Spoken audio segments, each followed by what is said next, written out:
Ron Paul's Moment, which takes a look at the Texas congressman's 34-year path, leads the politics and policy section of the latest issue of Bloomberg Business Week. Bloomberg News reporter Phil Mattingly is on Capitol Hill with more from his story. Good to see you.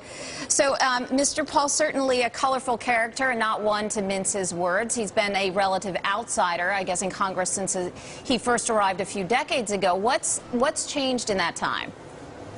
You know, Ron Paul would tell you himself that he was fringe at best as a lawmaker. Starting in about 2007, he really gained a following with his campaign, his presidential campaign, and now as Republicans are about to take power in January, just due to his seniority, he's actually in line to take over the subcommittee that oversees the Fed.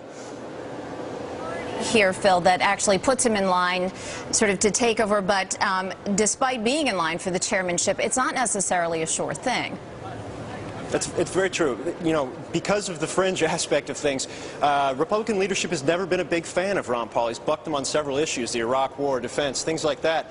And so they are actually looking for a couple of reasons, not the least of which is the banks are calling them right now and saying, look, we don't want this guy overseeing the Fed. It's dangerous.